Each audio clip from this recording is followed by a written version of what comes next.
Ketertarikan Indonesia menjadi anggota Organisasi Kerjasama dan Pembangunan Ekonomi atau OECD akan dibahas bulan September ini. Hal ini menjadi salah satu pembicaraan Presiden Jokowi dalam pertemuan dengan delegasi OECD di Istana Merdeka, Jakarta.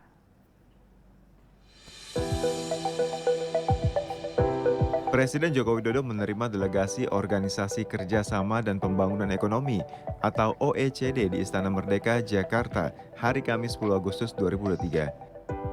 Menteri Keuangan Sri Mulyani yang mendampingi Presiden dalam keterangannya menyampaikan bahwa OECD mengapresiasi kepemimpinan Presiden Jokowi dalam melakukan langkah reformasi pada sejumlah bidang guna memperkuat perekonomian nasional di tengah situasi ketidakpastian global.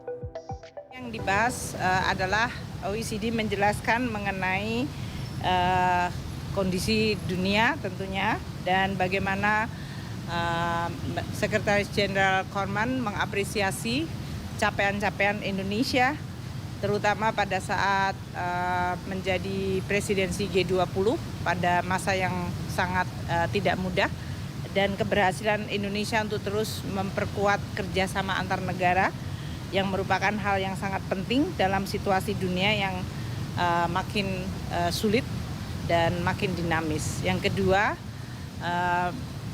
Sekretaris Jenderal Korman juga mengapresiasi leadership Bapak Presiden di dalam melakukan langkah-langkah reformasi karena banyak langkah-langkah reformasi di bidang investasi, climate, dan juga di bidang perekonomian adalah sangat sesuai untuk kebutuhan Indonesia sendiri di dalam memperkuat perekonomiannya dan terkait dengan expression dari Indonesia untuk menjadi anggota OECD tadi juga dijelaskan bagaimana proses dari membership OECD itu bisa dilakukan. Sebetulnya kerjasama antara Indonesia dengan OECD sudah berjalan cukup lama dan kita sudah melakukan berbagai kerjasama seperti economic survey dan juga bahkan melakukan assessment terhadap faktor-faktor apa yang Indonesia lakukan yang sebetulnya menggunakan benchmark seperti anggota OECD yang lain, yaitu pertama bahwa Indonesia melakukan assessment terhadap kebijakan-kebijakan yang berkaitan dengan BUMN dan taxation, capital movement, public procurement, anti-corruption, dan environment. Nah, kita selama ini sudah melakukan banyak sekali reform untuk kepentingan memperkuat perekonomian Indonesia sendiri. Namun ternyata itu juga sesuai dengan persyaratan atau keanggotaan OECD sendiri. Menteri Luar Negeri Retno Marsudi yang ikut hadir dalam pertemuan ini menuturkan bahwa dalam waktu dekat akan dilaksanakan pertemuan untuk membahas rencana keanggotaan Indonesia di OECD. Sebenarnya kerjasama kita dengan OECD itu sudah cukup lama. Dari sejak 2007 kita sudah menjadi key partner dari OECD dan kemudian kita juga ikut Enhanced Engagement Program. Dan OECD sudah memiliki kantor di Indonesia mulai tahun 2015 dan program-program kerjasama tadi sudah disampaikan oleh Ibu Menkyu. Dengan demikian engagement kita dengan OECD, kerjasama kita dengan OECD itu bukan hal yang baru saja, baru akan dimulai, tetapi sudah dilakukan cukup lama dan bahkan kita sudah menjadi key partners dari tahun 2007.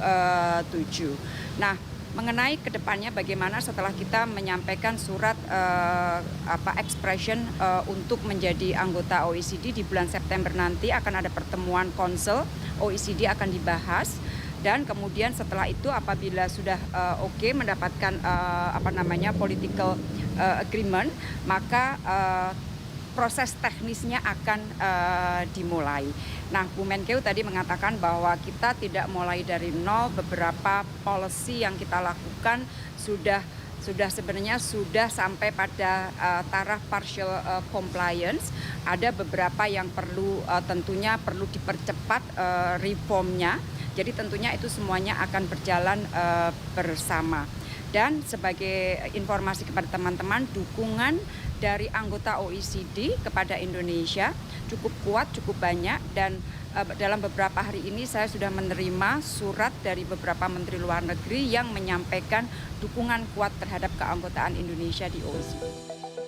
OECD adalah organisasi dunia yang dibentuk pada tahun 1960 oleh 18 negara Eropa beserta Amerika Serikat dan Kanada dengan tujuan mempererat kerjasama ekonomi dan pembangunan. Polsek Kebasen Polresta Banyumas melakukan penertiban pelajar yang kedapatan membolos sekolah. Saat jam pelajaran berlangsung, para pelajar ini selanjutnya dibawa ke Mapolsek Kebasen untuk dilakukan pembinaan serta memanggil orang tua dan pihak sekolah untuk menjemput para siswa. Polsek Kebasen Polres Banyumas melakukan penertiban terhadap pelajar yang kedapatan membolos saat jam pelajaran masih berlangsung di wilayah Kecamatan Kebasen, Kabupaten Banyumas, Kamis 10 Agustus 2023. Kapolsek Kebasen AKP Hartoko menjelaskan bahwa dalam penertiban ini polisi menemukan beberapa pelajar yang kedapatan membolos sekolah dan nongkrong di warung Overpass Bendung, Gerak Serayu. Para pelajar ini selanjutnya dibawa ke Mapolsek Kebasen untuk dilakukan pendataan dan pembinaan oleh Polsek Kebasen. Selanjutnya Polsek Kebasen menghubungi orang tua dan pihak sekolah untuk hadir dan menjemput para siswa. Selain itu, Kapolsek Kebasen AKP Hartoko juga menghimbau kepada para orang tua dan guru sekolah untuk bersinergi dengan pihak kepolisian dalam mencegah kenakalan remaja. Tim Humas Polres Banyumas Polda Jawa Tengah melaporkan untuk Polri TV. Sebagai bentuk upaya menjaga akhlak dan mental anak-anak di desa, Babin Kamtibmas Desa Siwolong Polong, Polsek Natiro Sompe, Polres Pinrang, Aibtu Hasanuddin membentuk TK TPA Binaan. Melihat banyaknya anak muda yang terjerumus dalam hal-hal negatif seperti narkoba dan judi, membuat Aibtu Hasanuddin merasa peduli dan berinisiatif untuk memperbaiki akhlak dan mental anak-anak melalui kegiatan di bidang keagamaan dengan membentuk TK TPA Binaan, bekerja sama dengan Polres Pinrang dan guru TK. Aibtu Hasanuddin memberikan bantuan berupa Al-Quran dan insentif kepada guru mengaji di TK TPA Binaan Babin Kamtibmas. Diharapkan bantuan Al-Quran yang diberikan dapat menjadi pemicu semangat anak-anak untuk lebih giat belajar dan mengaji. Melalui pendidikan keagamaan dan bantuan guru mengaji serta pegawai di masjid, diharapkan dapat menambah semangat anak-anak untuk rajin belajar dan mengaji sehingga bisa membantu memperbaiki akhlak dan mental anak-anak. Tim Humas Polres Pinrang melaporkan untuk Polri TV. Tetaplah bersama kami, Presisi Siang akan segera kembali.